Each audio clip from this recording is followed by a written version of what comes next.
Yeah, back in the field with the Track Stars, Ryan Righteous, Sean Tanner, DJ Jeremiah. Make sure you go to trackstarz.com for all the latest. A lot of cool stuff coming up. We got Maya filling in for Ryan once again. Jeremiah, of course. All right, you guys good? Yeah, man. Yes, sir. All right, so unfortunately, I did not want to talk about this, but I did a poll yesterday on Twitter, and this topic won like hands down. So shout out to Stanley. Prophet, he suggested this one in the first place. So you win, sir. So Ravi Zacharias. So the last time we talked about this, we kind of already talked about it. This is why I didn't want to talk about it again. But Ravi Zacharias, his fall from grace is speeding up a little bit. So we talked about the allegations against him, and since then, they've hired the RZIM hired a lawyer firm to investigate, and they finished their investigation. So the report came out, and it's kind of blowing up. He trended on Twitter for a little while. Jackie Hill Perry has been talking about him. Lee Strobel, I think, is that who it was, Jeremiah? Lee Strobel talked about him. Case of Christ, yeah. Case for Christ, yeah. It's They say they're stopping the book because of that. Yeah, they're reprinting a book because of Ravi. And I wonder if like things like YouVersion, the Bible app, are gonna take down his stuff too. I wonder how deep this is gonna get. But yeah, so it's really bad.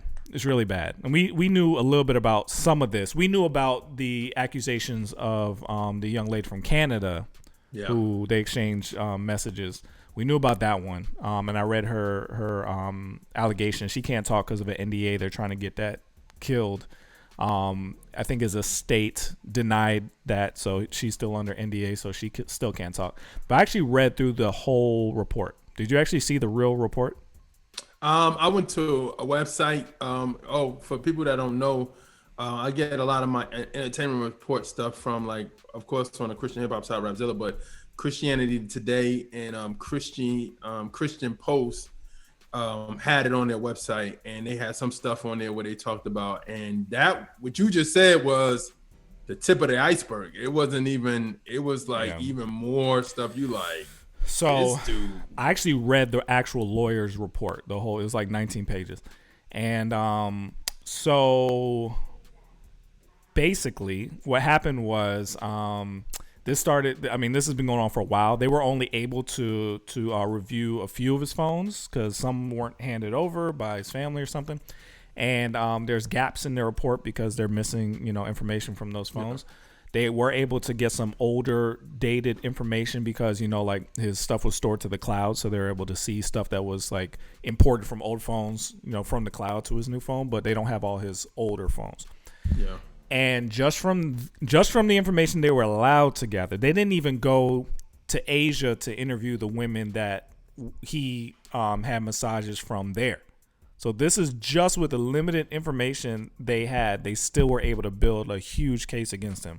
So there's probably even more that we don't know about. So essentially, from what I read, they looked through his phones, and there were a lot. First of all, there was over 200 women that he allegedly abused in different ways, right? So he had they claim he had a back problem, and from everybody's reports, he actually did have some sort of back problem, and he used that to as an excuse to get a lot of massages. And he even invested in 2 massage parlors, so he owned massage parlors, and he would go often. He would have a masseuse go with him on trips overseas. He would go to a lot of, get a lot of massages while he was overseas in Asia. And basically he used that as an opportunity to abuse his massage therapists. Some of them were licensed, some of them weren't. And, it's just, from talking about their lives, trying to find out if they needed money, if there was any abuse in their life, and using those, his pastorly title to kind of influence them and groom them to do more than a massage, is I could say. All right. So, you would have to read it it's gross. It's gross stuff. And even to the point of where one of the women said that he raped her. Yeah. That's what So this is not just like, oh, no, this is bad. This is really, really bad. So he had nude pictures in his phone. He was in relationships with some of these women, said to one of them, "You're the love of my life. Can't wait to hold you again." Things like that. So this is bad. So, and this is no longer like hearsay. They did an investigation. They have his phones. They really know what happened now. So what does this do for your interpretation or opinion of Ravi? I always look at, I think as a person, the man is flawed, but the information is not.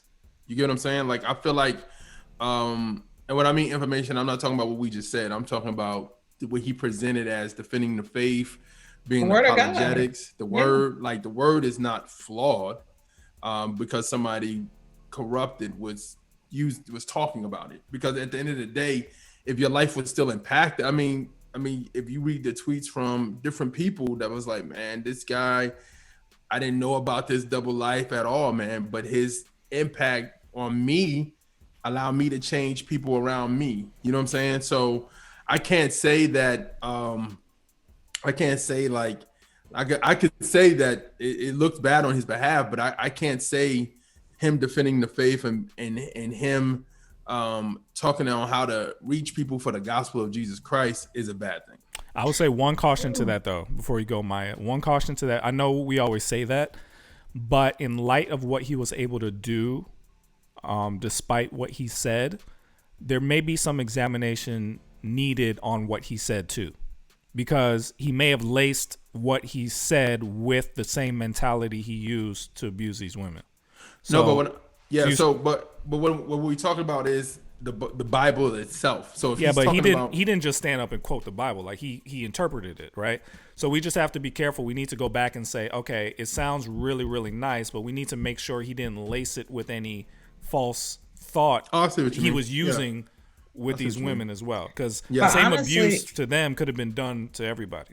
Yeah. That has to happen with everybody, whether they're in right standing with God or not. Like, we're supposed to try the spirit by the spirit. We have to, we can't take anybody at their word fully and completely. I mean, we can glean from them and use it to draw us, closer to God and to dig deeper into his word, but we have to study it for ourselves, So I wouldn't discount any of that. I mean, definitely, like you're saying, dive into it and investigate that as well, to make sure that's not the only thing you're holding to.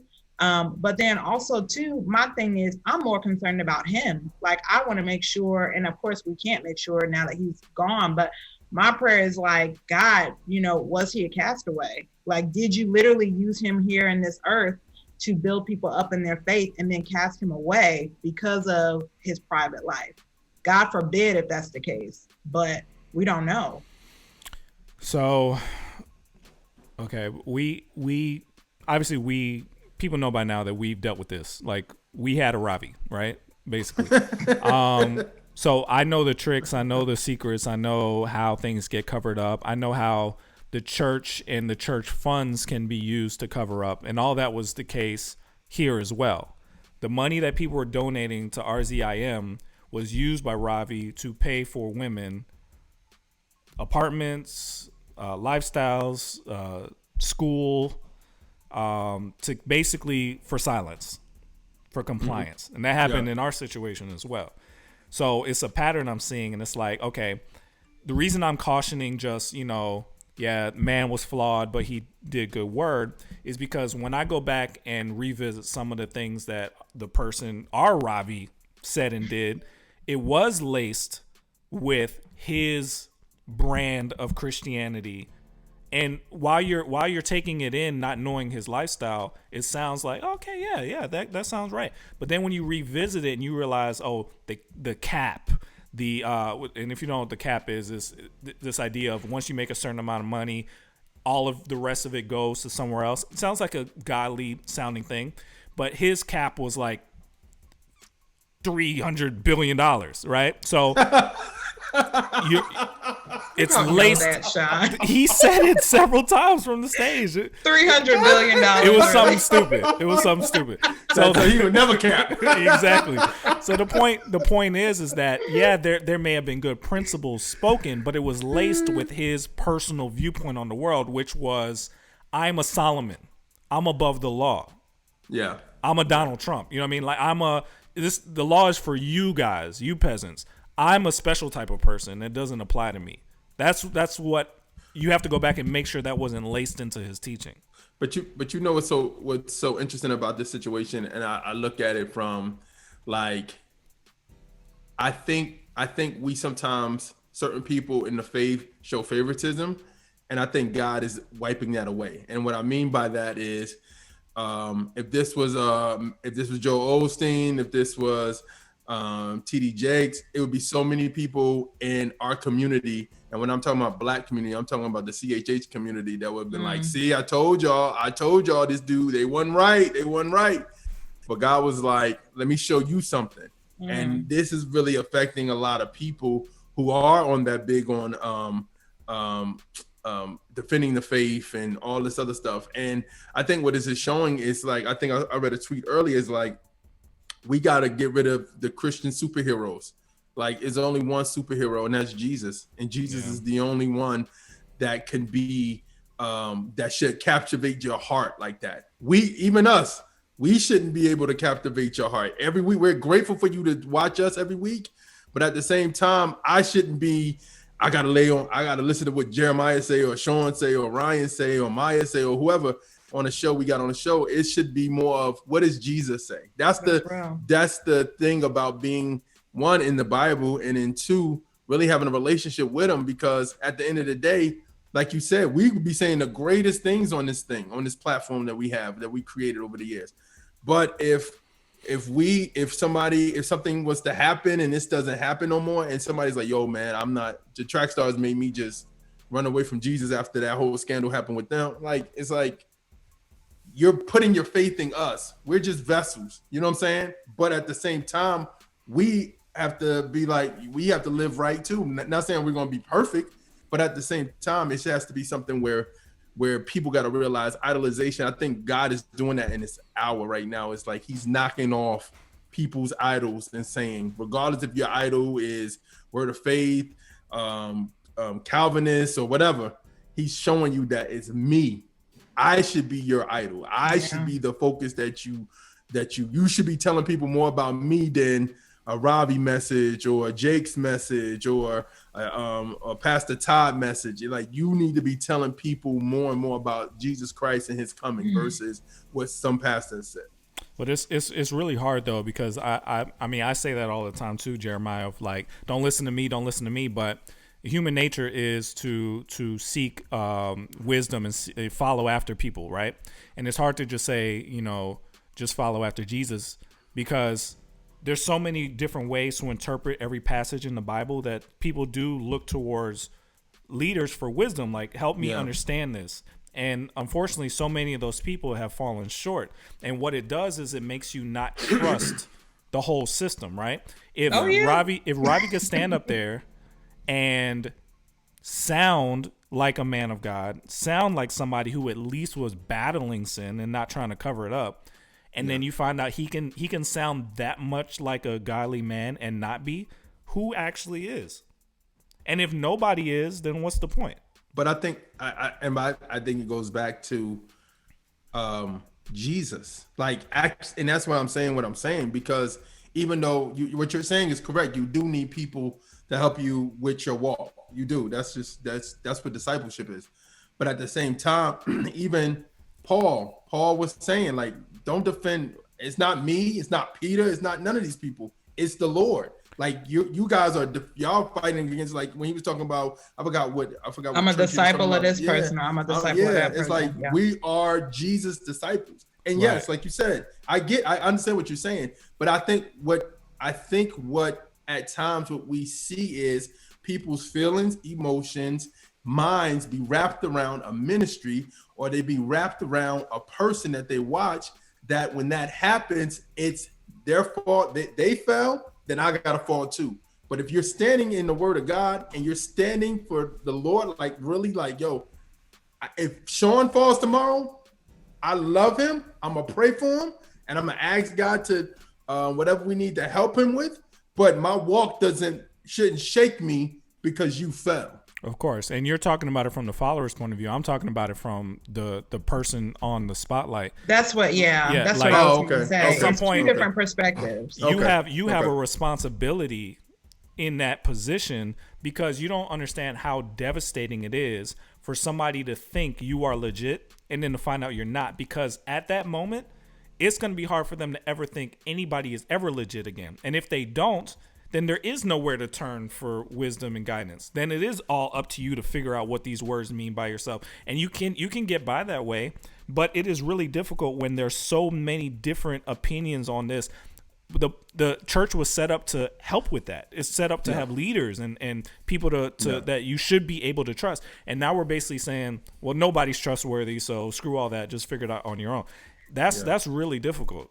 No, I don't think that's what's being said. I mean, I think from the other perspective, like what you were saying, from the perspective of the leaders, there would be a whole nother conversation that I would have with a leader, because they are accountable and held to a higher standard. And they do need to make sure that they have checks and balances in their lives, from a natural stance, but from a spiritual stance too. Like, I want to see you again. So you need to make sure that you're living right for that reason. If nothing else, you want to make sure that you're not a castaway. Like, that's huge. When you're held to that high standard, and if you're not right with God, there are consequences for that far supersede this life that we're in. So that should be sobering enough as a leader. And then you should have people in your life that you're willing to let in your life to see the good, the bad, and the ugly, and to hold you accountable. Accountability is such an ugly word today. It's like people shy away from it. But again, because nobody's perfect, you gotta have people in your life that you're willing to let call you out. And people don't do that no more. What's the difference between him and Frank Lucas, right? You give out turkeys on Thanksgiving, but what you're really doing is devastating that same community you look like you're helping, right? That's what it feels like to me, is that there's a bigger responsibility on, like, what happened is, and this is the same question I had about our Ravi. Is this something that happened to you? Did you fall victim to sin? Or were you always this person and you use your position as a predator to take advantage? Like, you knew what you were saying was truth, but you knew that wasn't truth for you. Like, you always knew that. And you always were using it this way. And I could be wrong. I don't think it's either or. I think that as you start to succeed in life, because I mean, you can look at yourself. Are you as hungry now for God as you were before you got married, before you had a child, before you bought a house, before you had a certain amount of money in the bank? When you don't have as much desperation as you did before, and you start to feel comfortable and you start to get comfortable, you start to compromise in smaller and smaller, well, I should say in larger and larger ways. Like, more and more you start to say, oh, that's not that serious, or oh, that's not that bad, or oh, I can handle this, and you can't. You can't. And you don't want to admit that you can't, because you feel like you're big and bad enough now to handle it on your own. So I feel like stuff starts to eat away. Like, I think we were just talking about this week. Like, I heard this somewhere, like the foxes, like the little things that start to kind of eat away at different things. Like, we need to be mindful of that. And if we're not as desperate for God and as pursuant of him as we were before, then it opens the door for the enemy to come in and start allowing you to compromise more and more and more. Like, that's just what I believe, even about our Ravi. Go ahead, Jeremiah. Real quick. VC in the comments said, can we talk about accountability? Many people say they are accountable, but that accountability lacks depth. Do people know what you're doing in private? But before we get to, because this is very Ravi focused, my first thought wasn't about Ravi, honestly. I mean, I'll think about him later. My first thought was, man, can you imagine the devastation it is to a young woman who is being abused by this man that is supposed to be a man of God, but you get to see the other side. How would any of those people ever hear a gospel message again? Yeah. Yeah. This man that you guys celebrate as this, and the allegations came out before his death. I didn't know anything about him until he died, but these allegations have been out before. So you're celebrating this man that's abusing me. There's been other people in RZIM that called out, it's kind of weird that you have a masseuse. It's kind of weird that you're taking these masseuses up to your room. It's kind of weird.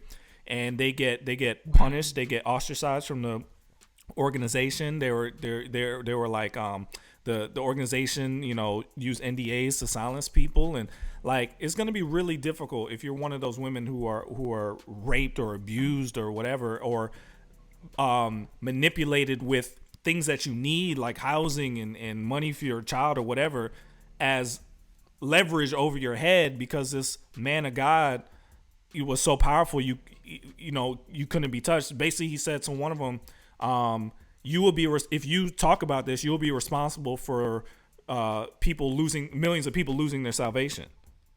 That's a really, really big violation of your position, right? That's my first thought, is how would you ever minister to one of those young ladies when we're so focused on this guy? Yeah.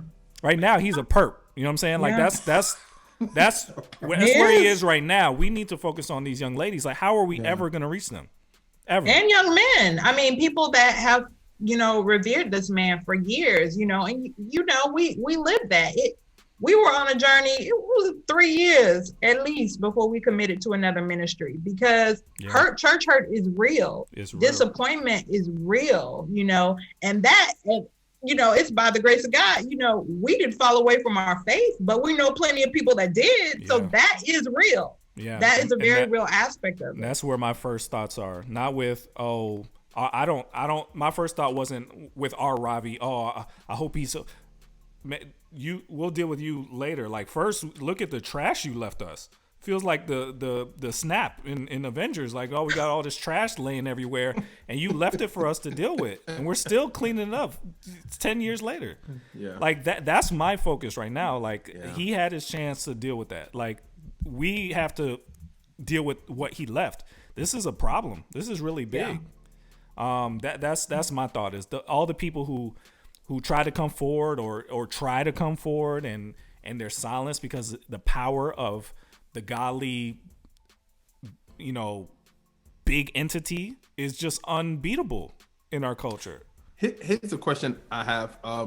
Even with that, do we still think, do we still believe God can still reach these people? Like, even after all this, do you think God, the powerful God that we serve, do you think he still can reach the victims? Like, God, like, is this so much of a stumbling block that God has no way to get these people?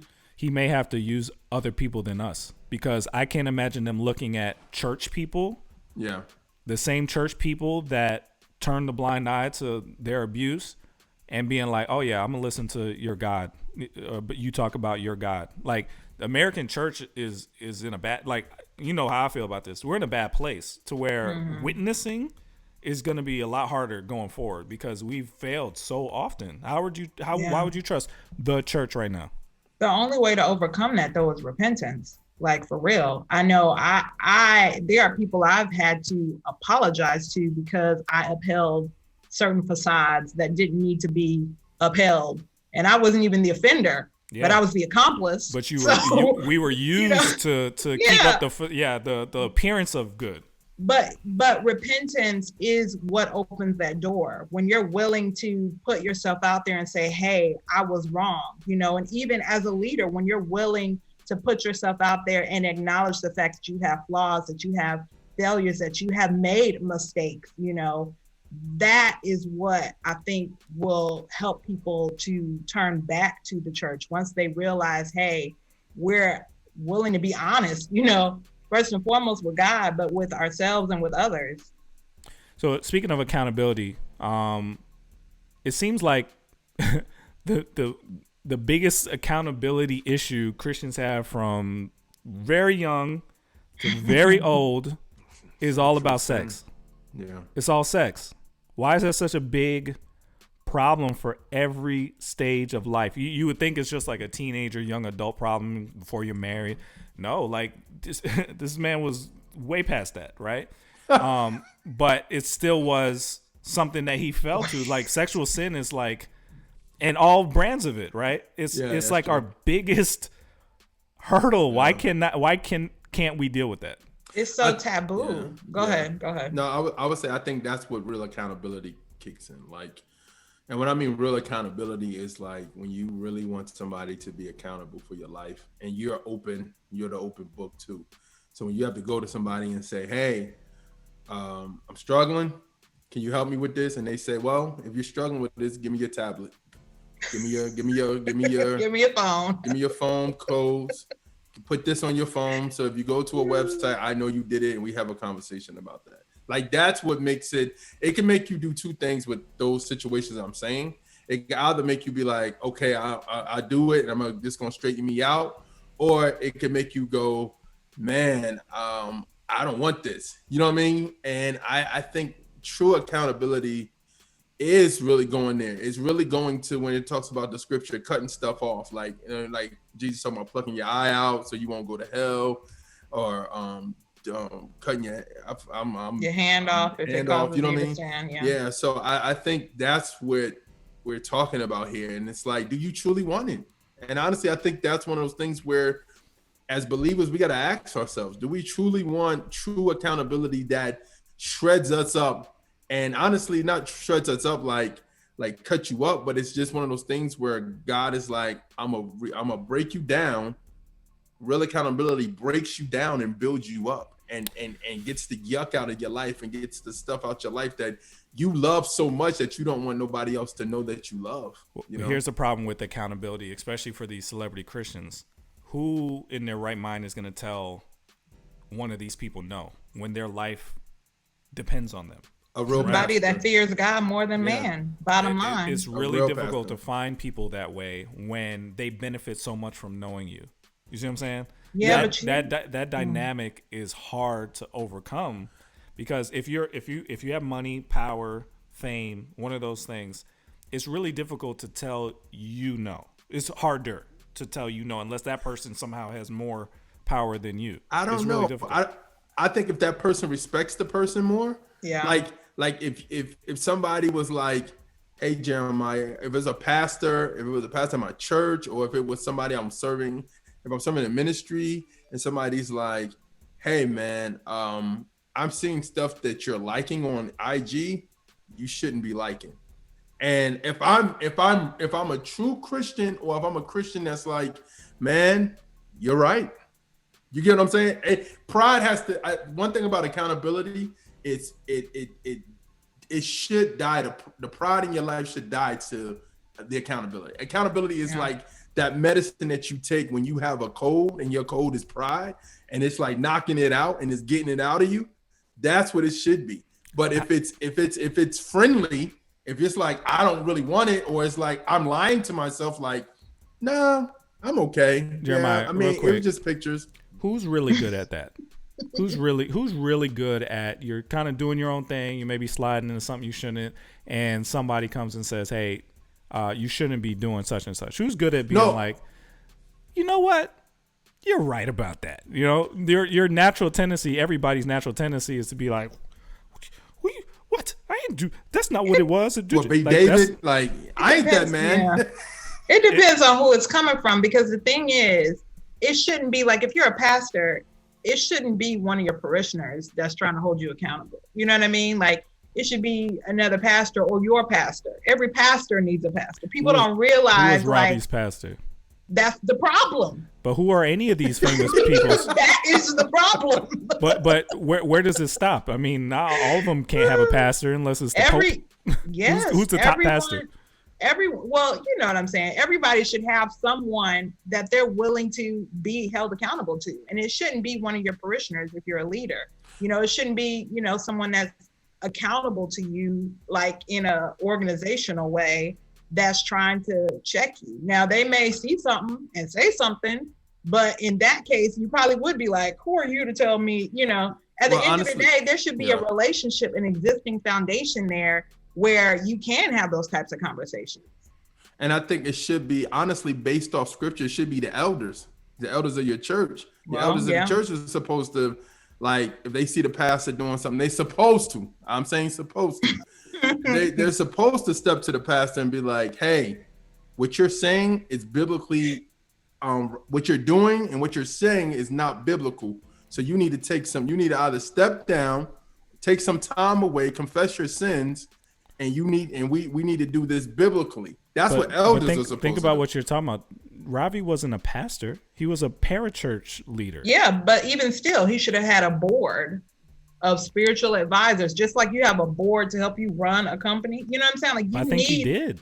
You need your own board of. Every person should have their own board of directors. Were they boards? Like, were they hard on him, or were they? Think about this. Think about this. The guy over Liberty Falwell had a board, right? But at some point, when you get that famous and that popular, your board also is now dependent on you. They need you to stay famous to still be on a board, right? You have to fear God more than you fear man. And I'm speaking to myself more than I'm speaking to any other person. Like, if I have an entryway and I see something isn't right, I should feel an urgency and a weight to say something, regardless of whether or not my job depends on it, which at the time it did. Whether, you know what I mean? Like, that's you have the to scenario be I'm willing painting. to say stuff. Maya, how do you do that when you are essentially, he has put you in a position, the same position he put the young women in. But again, your livelihood depends on my success. That's where God, though, has to be the priority. And it was. What you say, babe? Went to work. Oh my God. Hold up, my wife wasn't rubbing no backs. What you talking about, brother? He put you in that situation too, bro. I can't. It's the same tactic. But so all that is leading up to this, and I feel the tension when I hear Jackie Hill Perry talk about this. Yeah. Should there be any of these celebrity Christians? Should anybody's livelihood be based on what they say about Christianity? Right. I think that's never going to change, though. I think that's never going to change. But should it? Let's say Jeremiah. You know, we do this show and you just blow up, super popular. Everything Jeremiah says, people reading your books, they're listening to your podcast, they're like feeding off of everything. Should Jackie, should any of these people say, I shouldn't be doing this? No. You shouldn't be doing what? What do you mean? If I feel that my livelihood is now based on my Christianity, I should be turning that down.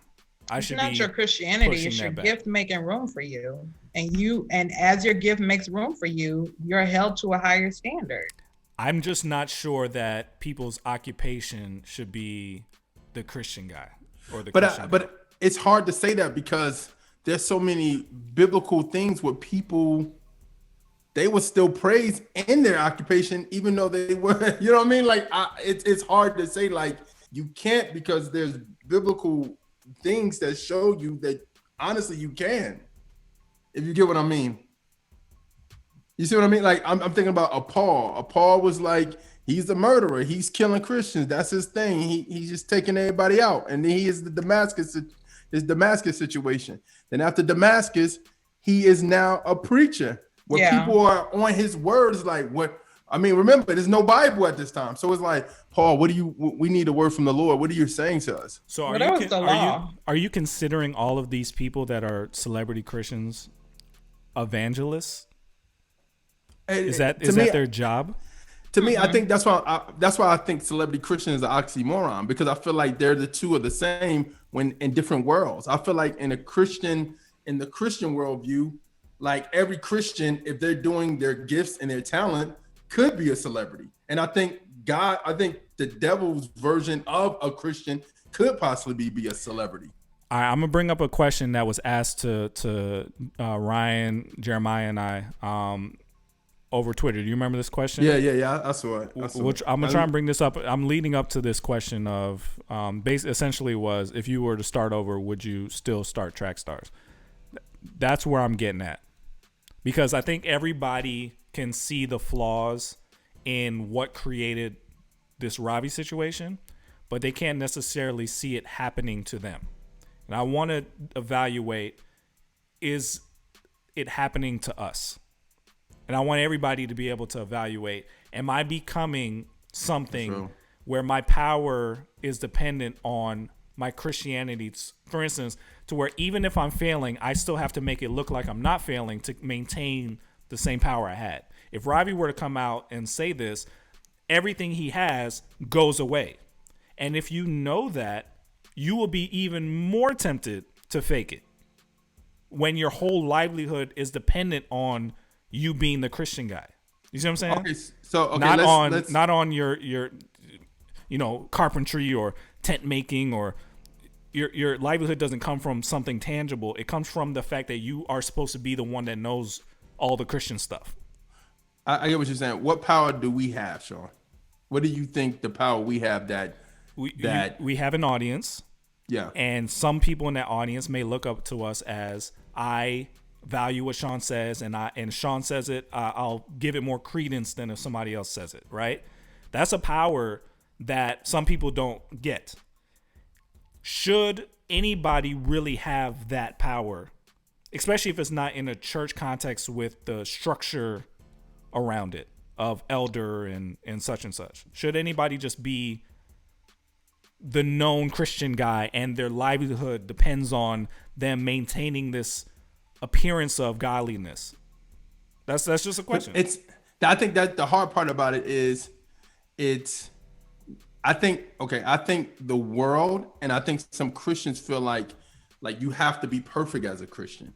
And I'm not talking about Ravi in this situation. I'm bringing it to our doorstep. It's like, you may be flawed. You're flawed. You may have something. If somebody saw something about your life, or you were somewhere and you didn't know none of these people, but somebody knew you, and you went off on somebody and they taped you going off on somebody, they're like, see, show off from Trackstarz. I'm not talking about flaws. I'm talking about hypocrisy.